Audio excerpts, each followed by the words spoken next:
Hey, small business people and lovers of good stories in general.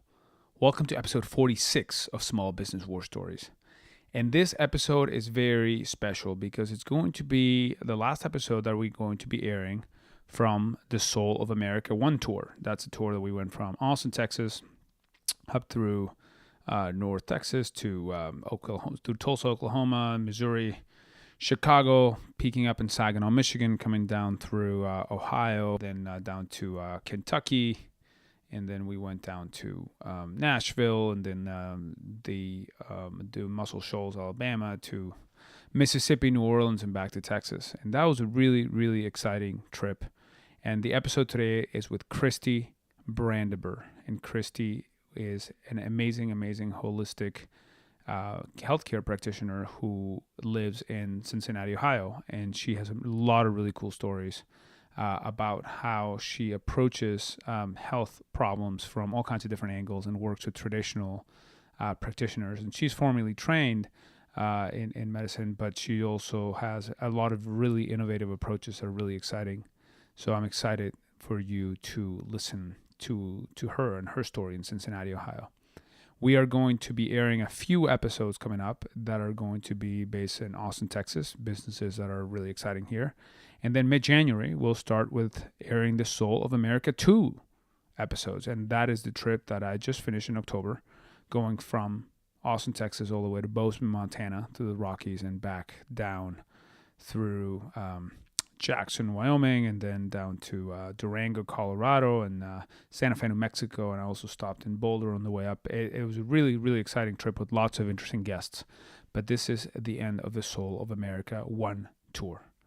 And the Soul of America 1 tour we're very thankful to our sponsors. Our three main sponsors for the tour were Tecovas Boots, and those are the boots I wore every single day of the tour. That's TECOVAS.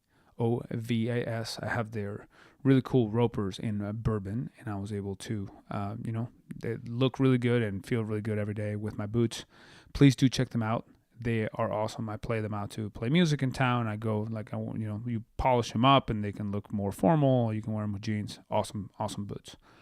And the Soul of America 1 tour is also brought to you by Impact Crates. Impact Crates are very, very useful doggy crates. So my dog Muddy Waggers traveled in an Impact Crate every single day of the Soul of America tour. They're strong, safe, and secure. They can collapse. You can, they're very easy to carry, and you can get them in many different colors. I have the one in tan, and it's still a crate that I use very often when I travel long distances with my dog in my car, my truck, whatever it is, SUV. And last but not least, the Soul of America 1 tour was also brought to you by Badger Mapping. And Badger Mapping is a company that helps you map your route. If you have a sales route or if you manage people who have sales territories, you can figure out what accounts to hit in what order and then plan out your day. Spectacular company, very good product. Please do check them out. And if you tell them you found them in Small Business War Stories, they will give you 2 free months. And like every episode, the Small Business War Stories podcast is brought to you by Proven. Proven.com is a company I started, and we are a company that helps small businesses with many different challenges, including their hiring challenges. So you can figure out, using the Proven.com, you can post your job. We post it to over 100 different job boards. You collect all the applicants in one place. It's very, very user-friendly. It's designed for small businesses. You can use your phone to work through the applicants, or you can use your computer and collaborate with other people in your team. Check it out. If you need to hire, do check out Proven.com. And also, if you have, we have a great blog. So blog.proven.com. We write about all kinds of different topics that help small businesses, and we're about to expand that even more. So do keep an eye peeled for blog.proven.com, our award-winning blog. So check it out. Without further ado, this was a kind of a long intro, again, because it's the last episode of Soul of America 1, and Soul of America 2 tour is coming up in the early part of 2018 with Kristy Brandabur in Cincinnati, Ohio.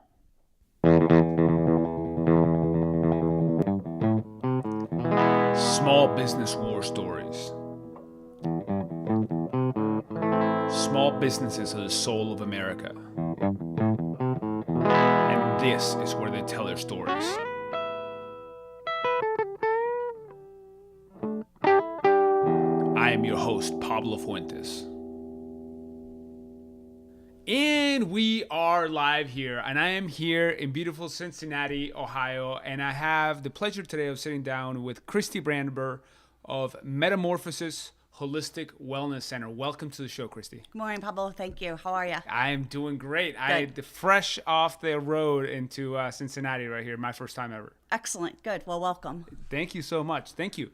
Tell me a little bit more about what you do here. So you have a really interesting, different approach to health and wellness, and I'm really excited to learn more about it. Tell me more about what you do here and how did you get started with this? Sure. I actually got out of high school and got a little bit into the fitness industry. Okay. And ended up deciding I was going to go in and get my degree in exercise science, sports medicine. Okay. So that's what I did.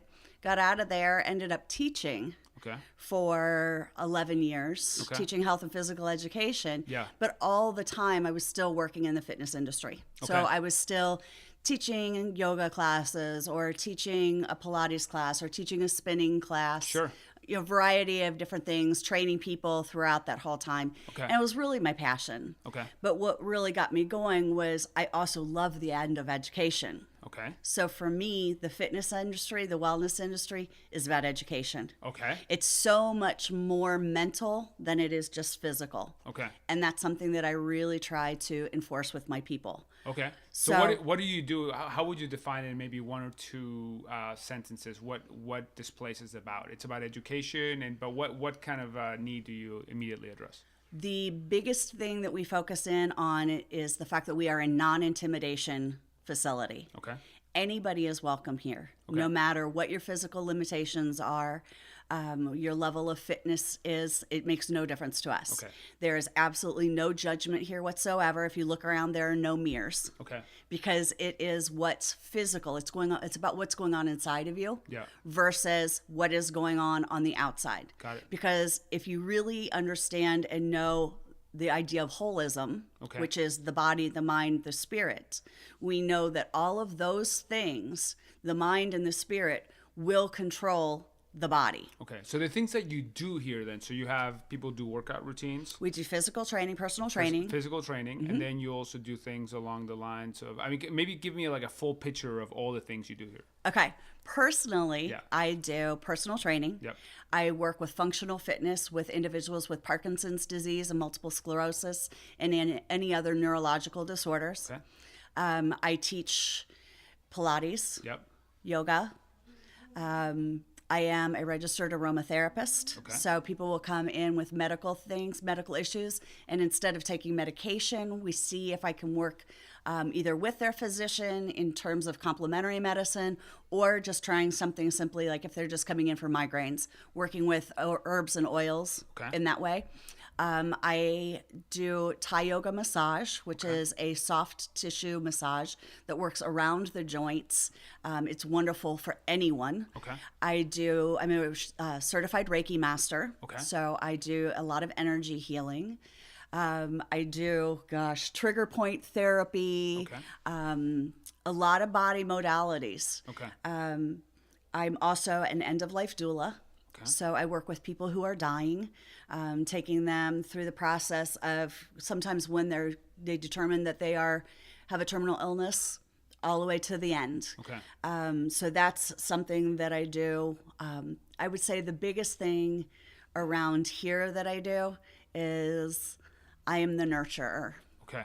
And I bring everyone around. And it's a really interesting community of people here. And do you also bring in other people to help out with other aspects of a holistic practice? Correct. I have a couple subcontractors that come in. What do they do? And I have an acupuncturist. Okay. I have someone who does craniosacral therapy. Okay. I have someone who does tuning fork therapy.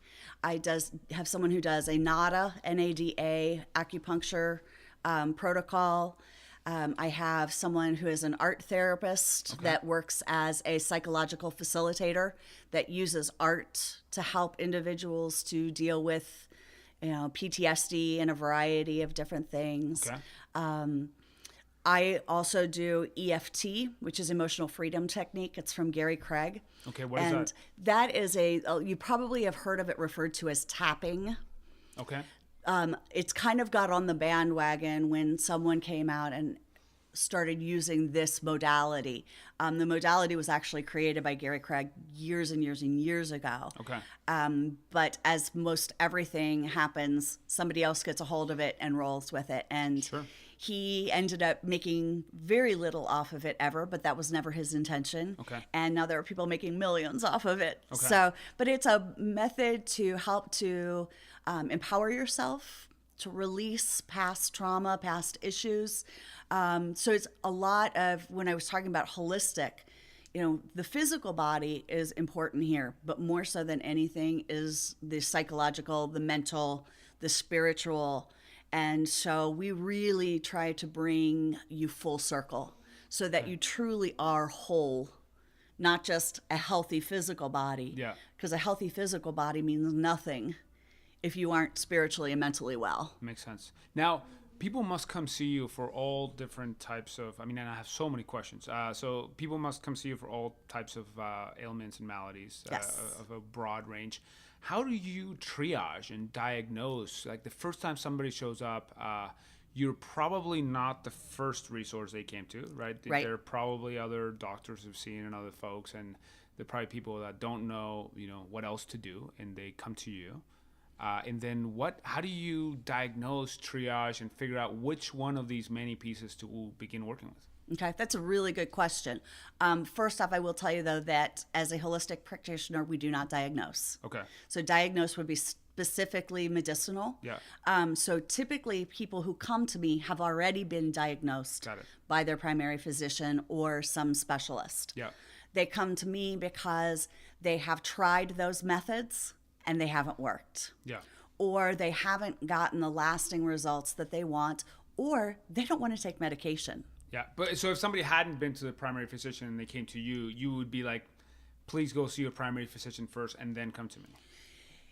It would really depend. Okay. It really would. If I felt like it was something physical that was athletic, sports related, I wouldn't worry about it so much. Okay. Psychological, something like that. Yeah, I would probably suggest to them to, get information from their physician. Yeah. But most of them at some point, have seen someone. Yeah.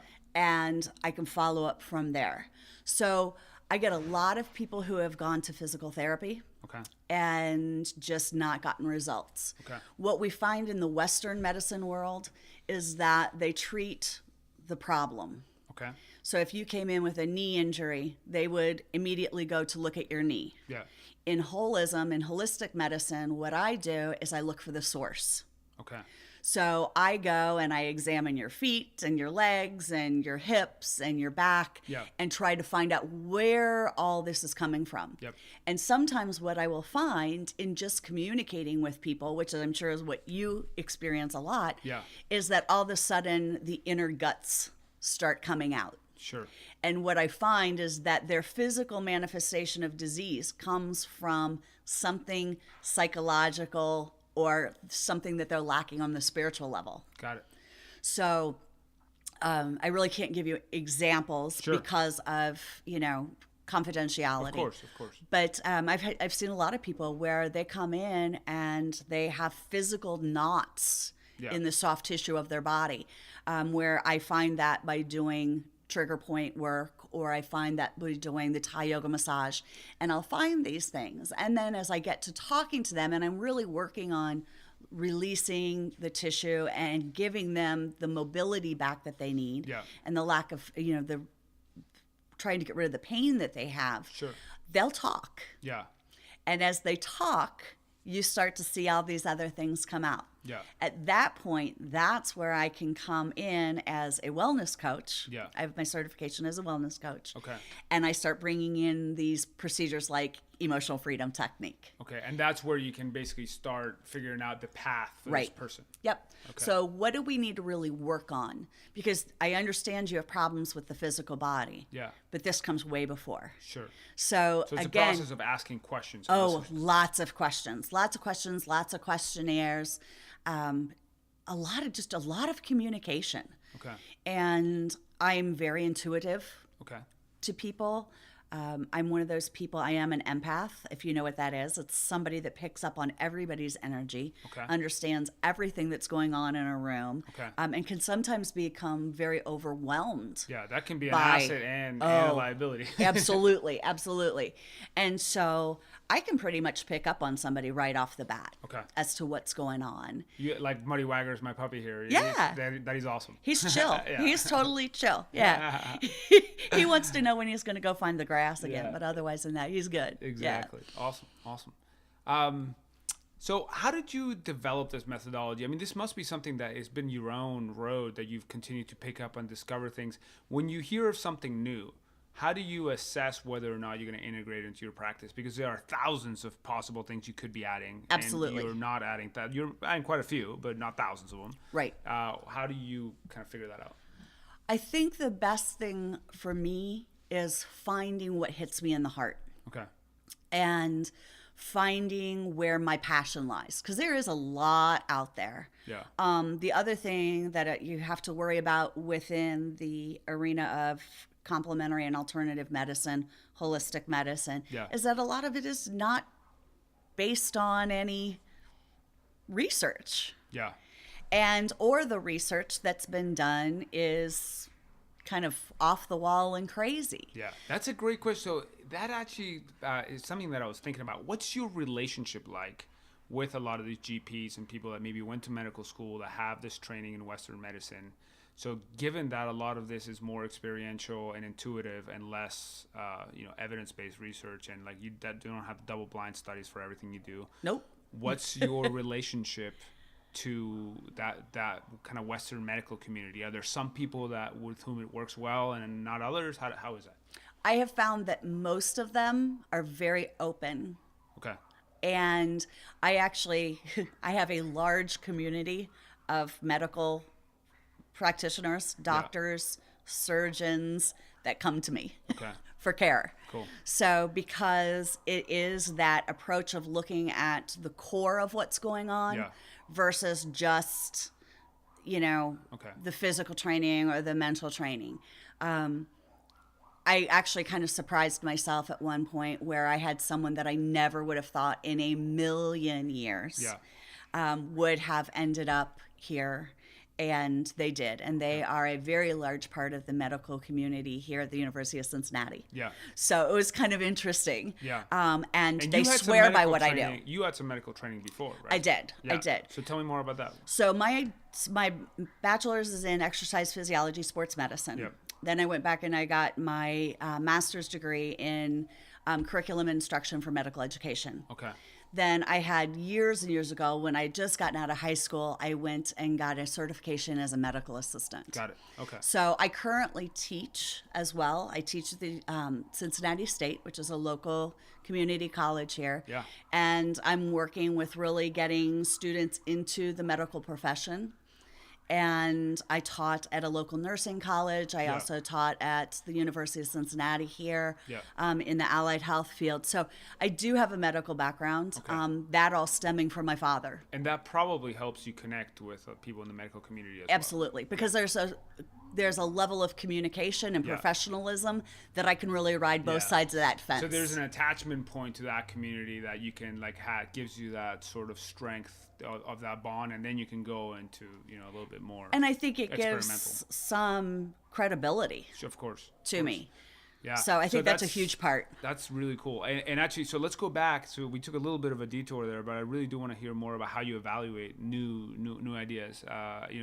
Given that you have this, I guess, trust relationship with people in the medical community, and they trust you to think and vet through these ideas, how do you decide which ones to keep? I pretty much take anybody. I Yeah. take everybody that walks in the door.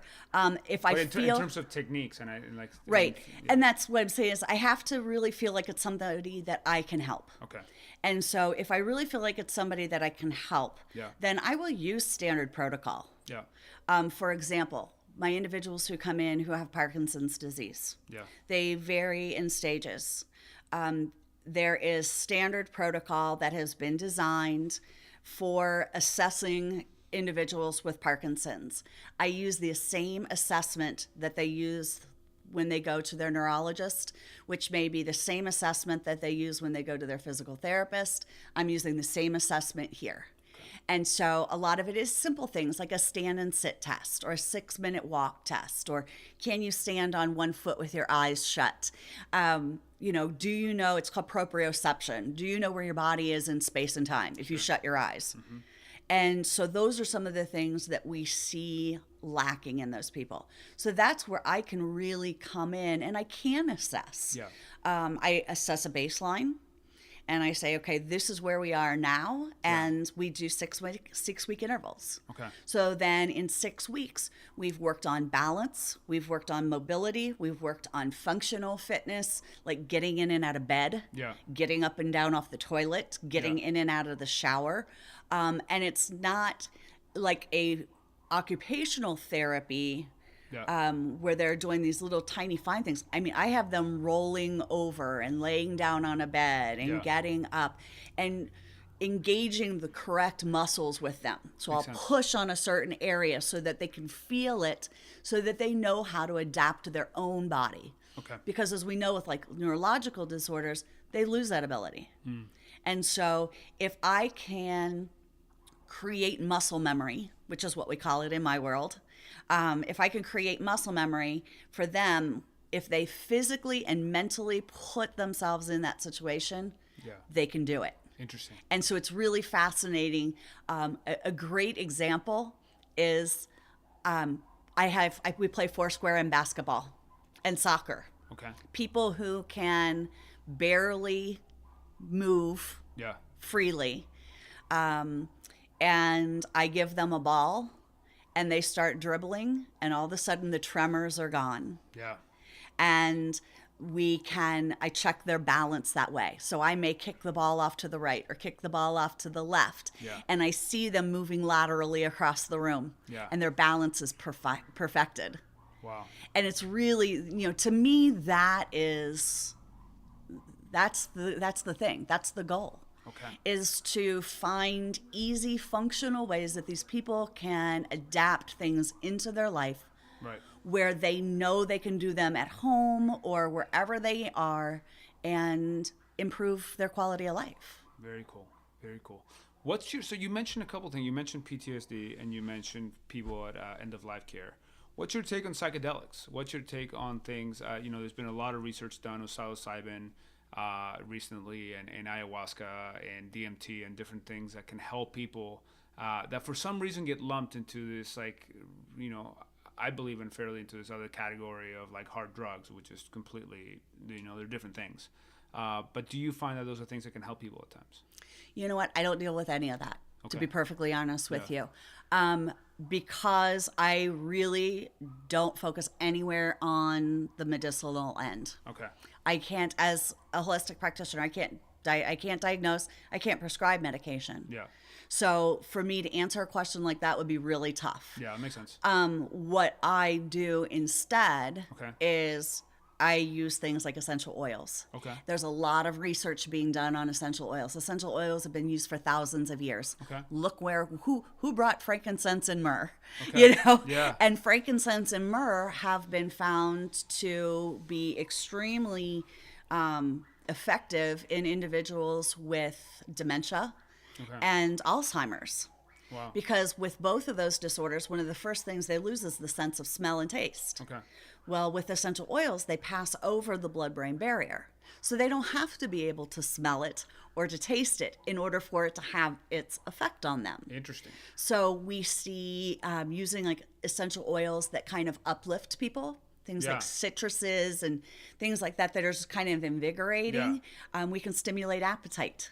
Wow. We can stimulate mood, reverse depression. Wow. Simply by using oils that they can't even smell.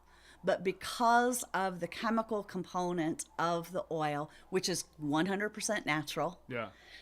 it physically causes responses in their bodies. Wow. So it's amazing. That's awesome. You know, if I need somebody to sleep, I would give them lavender. I need to sleep. What do I need? Lavender, chamomile. Okay, I do take that chamomile tea sometimes. Good, okay. Or, you know, there's a variety of herbs and things that you can do. So I really, you asked me before, you know, how do you know what you're going to choose? Yeah. And for me, I guess because I do have that Western background as well, Sure. as practicing a lot of the Eastern and alternative therapies, to me, it's just got to make sense. Yeah. I'm not willing to go out there on some of these really bizarre, freaky things that I'm like, you know what? Come on now. Okay. What would you say an example of something that you've seen that you'd be like, eh? Oh, that's a good question. I don't know, because I probably do some of that. Because I always figure if it doesn't hurt, it can't hurt. Yeah. I don't know. There are things, I'm sure there are a million things out there that I'm not familiar with. Sounds good. I'm like, you know, I just don't buy it. Sounds good. So do most people, how do you find your customers? So a lot of small businesses, you know, rely on advertising. A lot of small businesses rely on word of mouth. It sounds to me that word of mouth and referral probably is a big component. That's all mine. 100%. I do not do any advertising whatsoever. I do use social media. Okay. How do you use social media? Through Facebook. Yeah. What kind of stuff do you post? Is it informative? Is it about what both. What's your, okay. I post informative stuff. I do a lot of workshops here. Yep. I do a lot of education. Okay. The University of Cincinnati has a program called Communiversity. It is non-credit classes that a lot of individuals will take just because they want information on something. Yeah. And they know that if it's through the university, it's going to, you know, be respected. Yeah. So I do a lot of classes through that. Okay. So I do get individuals in that way, but my biggest is word of mouth. Okay. Got The it. people, you know, I've been in this industry for a long time. I was going to ask you, how long have you been running this? I have been in the fitness wellness industry since 1985. Okay, but you've been running this particular facility for how long? We actually just moved into this facility February 1st. Okay, got it. I just moved from a couple miles down the road. Okay. And so I've been doing this for about 8 years now total. Okay. Through home, through that location, and now here. Makes sense. 8 years. Now, in those 8 years, you must have faced, had some successes, but also faced some meaningful challenges and difficulties, mostly because every small business does. Can you think of a time when you faced a really challenging situation that you thought was really bad and how you dealt with it? Monetarily or with client? Anything with your business or that had to do with your business? I think monetarily, everybody goes through that. Okay. That first 3 years, 4 years, you're like, I am never going to make it. How'd you deal with that? Fought. Yeah. You know, it's my passion. Okay. This is my love. You know, I still work part-time in the university because I'm not going to get rich doing what I do. Okay. I do what I do because I love what I do. Okay. And I believe in what I do. And I have seen transformation from what I do. Yeah. So that, for me, is my driving factor. Yeah. So, yeah, when, you know, you're looking at, am I going to be able to pay the bills this month? Yeah. Am I going to be able to pay rent? That's scary stuff. Yeah. But I just kept believing. And the more I believed, the more people would come through my door. And every time I would kind of be like, okay, I'm throwing in the towel, more people would come in the door. And it's just kind of been this snowball effect. Yeah. And we went from, you know, 4 or 5 people to 60, 70, 80 people. Who are coming in regularly. Yeah. Wow, that's amazing. Just, you know, one-on-one clients. And that's not even including the clients who come in for classes. Wow, that's amazing. And we're not big. We're very small. Yeah. And that's the way we want it. Okay. I don't want to be big. Cool. I want to be very specialized. I want people to know that if they're coming here, they are my number one priority. Yeah. And I see a lot of people who can't afford to pay me. Right. And I see them anyway, because I truly feel that everybody deserves to be healthy. Yeah. And if you don't have the monetary means of doing that, you know what? We'll work it out.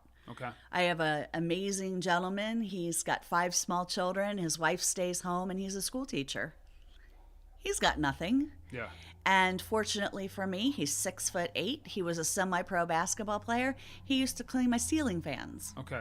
And that was how he paid me. Gotcha. And you know what? That's what I believe. I believe in karma. I believe in doing good things for people.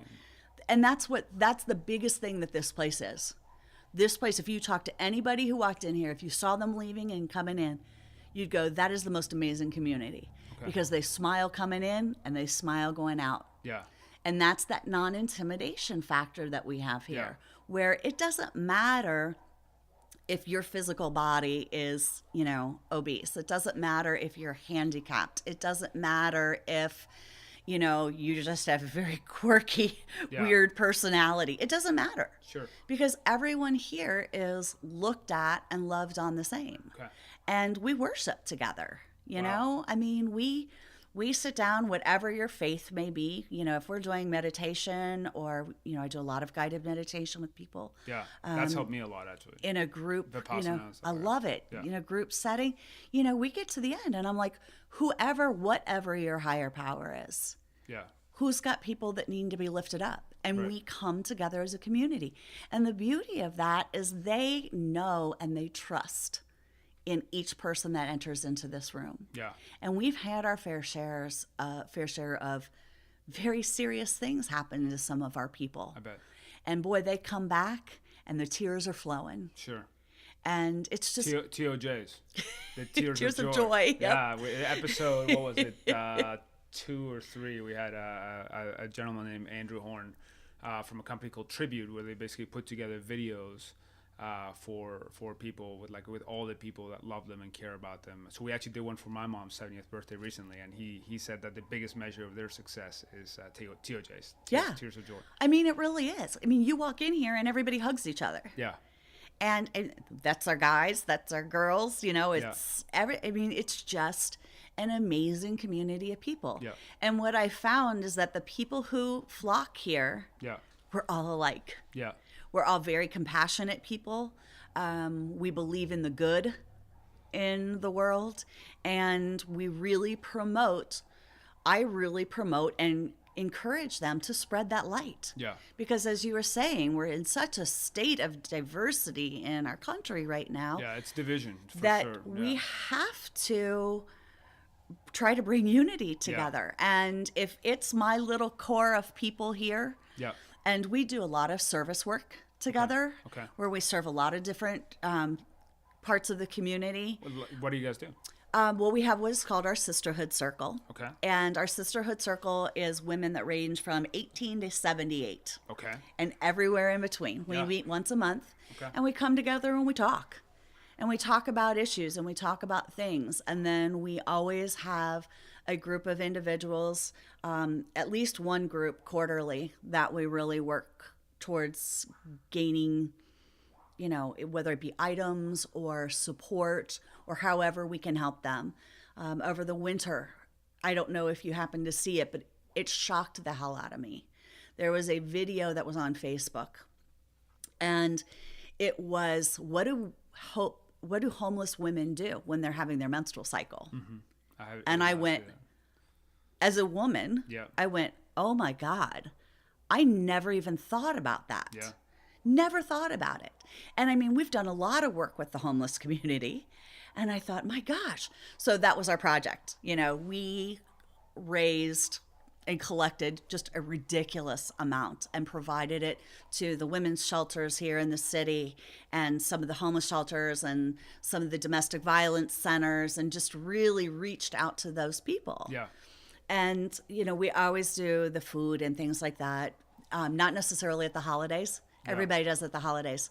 Guess what? People are hungry at other times of the year too. Sure. So we work on that. Yeah. Right now we're collecting school uniforms and books for a local school. So we're always doing some kind of community outreach, because the most important thing for people to understand is if you come in here, it's not about you anymore. Okay. It's about us, and it's about service, and we really try to grow people from the inside out. Yeah. Again, going back to the mirrors. I can see how being successful in this has been kind of this labor of love, where it pulls you through, probably by seeing a lot of the people succeed, that's what keeps you going, right? Absolutely. And that's especially when like you had difficult financial times. Absolutely. Can you think of a specific story, or without naming names, of somebody that had a challenge that in your darkest hour of struggling with maybe your finances with early on, a story that kept pulling you through? Wow. God, that could be just about anybody. Okay. It really could. I guess probably the strongest, most attached moments have been working with the dying.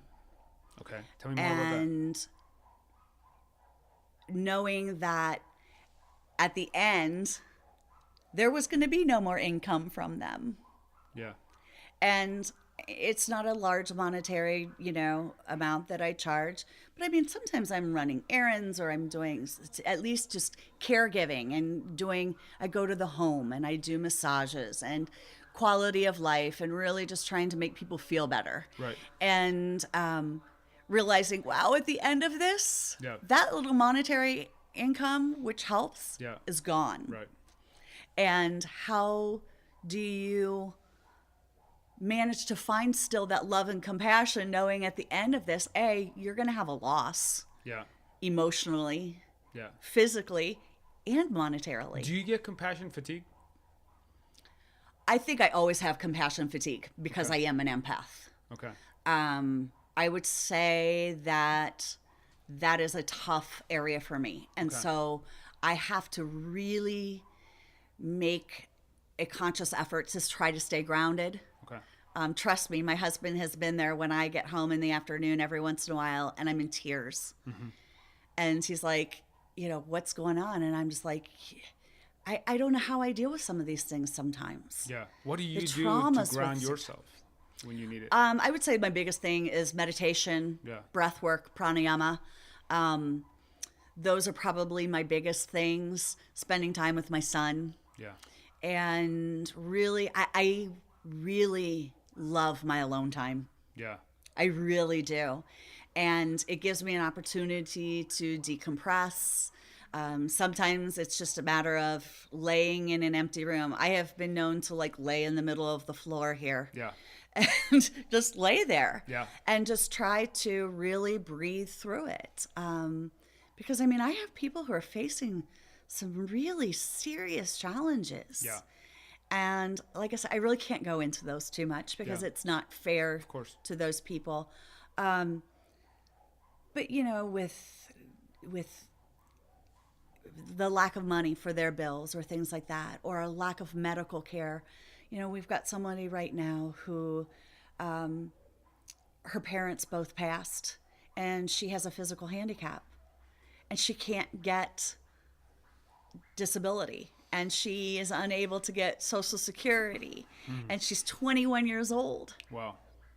And it's like, how do I try to support her and hold her up when the medical community won't, the government won't?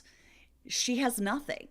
And what's going to happen is, she's going to end up on the street. And, how do you support that? And it's heart-wrenching. It's heart-wrenching. And so you do what you can do and you support, physically and socially and emotionally. And we've taken food and, we just do what we can. A lot of times I'm just doing research. Yeah. Because she doesn't even have the ability to, get to she can go to the library, but she's been in and out of the hospital. So they're raising money for her to pay for medications, just people. Yeah. And that's the kind of stuff these people here do. Yeah. Is the people who come here, if they know someone's in need, they put it out. Yeah. There is, with no question asked. Yeah. And you don't get that. You don't get that in the general public. And it's really funny because I'll have people come in the door. Okay. And everyone in here will not judgmentally, but look at them and go, oh, they'll never be back because we're not for them. So tell me more about that. Who are the people that self-select out of this place? We call them the pretty people. The pretty people? Yeah, it's the pretty people. It's the people who tend to support everything that is popular, everything that is cool, all the companies and, large gyms and yoga studios and things like that come in. And it's, for them, it is all about the physical component of it. And do I look cute in my, blah, blah, blah spandex, and how do I look and all that? And is my hair in place? Are my brows done? I heard the greatest thing the other day. I loved it. It was a little meme, and it said, he wiped away her tears and at the same time wiped away her eyebrows. I laughed my ass off because to us, we are real. Yeah. These, I guess the best way to describe it to you, Pablo, is the people who come here are authentic. Yeah.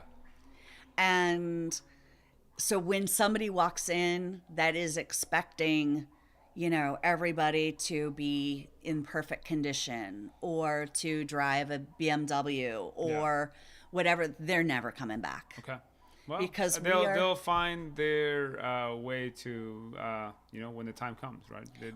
I hope so. Yeah. I do. I hope so for them, because there's so much more out there than they're allowing into their world. Yeah. And they're really putting boundaries on their journey. Yeah. It reminds me a little bit when I was about 22 after college, my dad kept telling me about meditation, about how powerful it could be. And one day I told him, I don't want to hear anything else about meditation. I'm done with this. And he looked at me, he's like, well, one day, the pain and it's going to be so much that you are going to find it yourself. And he was right. Absolutely. It took a little bit over a decade, but that's okay. But you found it. Yeah. And that's the thing is, and one of the things I tell people around here all the time, quit trying to control your journey. Right. And in that situation, your father didn't need to control your journey. Yeah. You eventually would have found meditation, whether or not he had told you or not. Right. Because the things that we truly need in life, if we allow it, will bring themselves forth. Very cool. And, that's one thing that's really important for people to understand is you've got to let go. Yeah. Quit trying to control everything. Quit trying to be the perfect mother or father. Quit trying to have the perfect body or whatever it is. Because the truth of the matter is you're wasting so much energy on those things that you're missing out on everything else. The little things along the way. Yeah. Yeah. So what? I didn't spend 15 minutes on putting on my makeup this morning.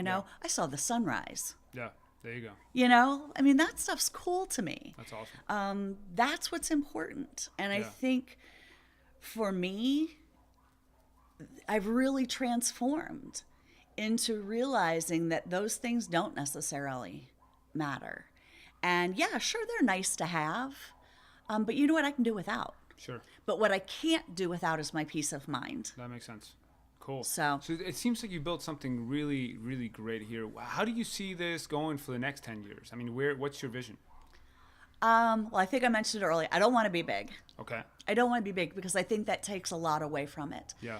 I would like to see more individuals with the like mind get involved. Okay. And that is one thing I've seen a lot of lately. I've had a lot of people who do other healing modalities kind of coming out of the woodwork lately. Okay. Because they're like, I want to be a part of it. I want to be a part of something that's bigger. Okay. And so I really see that being a transition. Okay. Like I said, I don't want 1,000 people coming to my gym. Yeah. Or let me put it this way. I don't want 1,000 people paying to come to my gym. And not ever come. And 10% come. Right. I would rather have 100 people paying to come to my gym. Yeah. And 100 people come. Right. I remember, when I first, I was probably in my 20s, and I went to a 24-hour fitness, and I was like, how do these people get away with charging $29 a month or 21? It's like some very low amount of money, and then you start living and realizing, oh, most people pay that, and they don't go. They just have a $29 keychain. Yeah. So to me, it just doesn't make any sense. Yeah. So, and I think that's what's lacking out there in a lot of those facilities is there is no community. It's scary. It's intimidating. Yeah. It's very difficult for somebody who has a physical, disability or even just, morbidly obese, to get the guts to walk into a place like that. Mm-hmm. And in here, we embrace you. Yeah. You're exactly who we want. Okay. I always tell them, one of my slogans that I use all the time is, I've been waiting for you. Okay. Specifically for you. Very cool. Because that's who I'm looking for. Awesome. Do you get people from outside of the Cincinnati area, or most of the people that come here are from here? Most people come here from here. Okay. I have a couple that come from northern Kentucky, which is really just across the river. Yeah. So within 15, 20 minutes. But yeah, the greater tri-state area. Okay. Very cool. Very cool. What's it like to do business here in the city of Cincinnati? I mean, as somebody who's, this is my first day here, what have you found in terms of support from other people in the business community, or maybe your dealings with the government? What's it like to work here? Cincinnati's interesting, in that they have some very strict guidelines as to things that are allowed and things that are not allowed. Okay. It's a very conservative city. Okay. So being in alternative medicine, we always say we're 10 years behind everything. Okay. And so what's interesting, though, is we are seeing more and more of this happen. There are several other facilities here in the city that do things similar to what I do here. Okay. I don't know if their MO is the same as mine. Okay. I'm guessing that it's not. Sure. I think I have a pretty unique niche because it's me. Yeah. But there are other places out in the city. I found there's a lot of competition amongst those that are very proud of what they do. Okay. And those of us who are truly in it for our compassion and our desire to make changes and help people change their lives, we all come together. Yeah. We collaborate all the time. I know if I had somebody come to me and I thought, man, they really need this, I could call up such and say, hey, you know what? I got a client I want you to see. Yeah. Would you be interested? So there's a lot of really good community, and I think the really good community is within the people who are much more, I like to refer to us as hippies. So, okay. We are. We're just really about taking care of each other and taking care of the earth and not putting, so much emphasis on you gotta find your tribe. World. You gotta find your people. It's kind of like Kendrick said, you gotta let your freak flag fly. So. Yep. Awesome. Where can people find you? What do you have? You said you're active in social media. So are you active on Facebook and Instagram? What are your handles? Yep, we have Facebook account. It's Metamorphosis Holistic Wellness Center. Okay. Our email address is Coach B, COACH, the letter B as in boy, at live.com. Okay. And our website is www.cincy, wellness.org. Okay. So cincywellness.org. Okay. So, and we're on Instagram and all those places, all under Metamorphosis Holistic Wellness Center. Very cool. Well, thank you so much for taking the time to sit down with me today and to share so much of what you're doing here. And it was a pleasure. It's my pleasure. Thank you so much. All right. Thank you for listening to Small Business War Stories. If you enjoy the show, share it with a friend, or you can subscribe on iTunes, Stitcher, or on our blog at blog.proven.com. If you have an idea for us, we'd love to hear it. Please email us at podcast@proven.com. See you next time.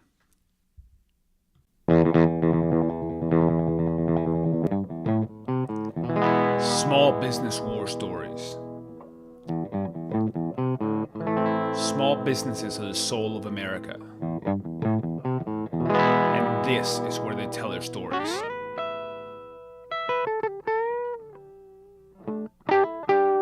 I am your host, Pablo Fuentes.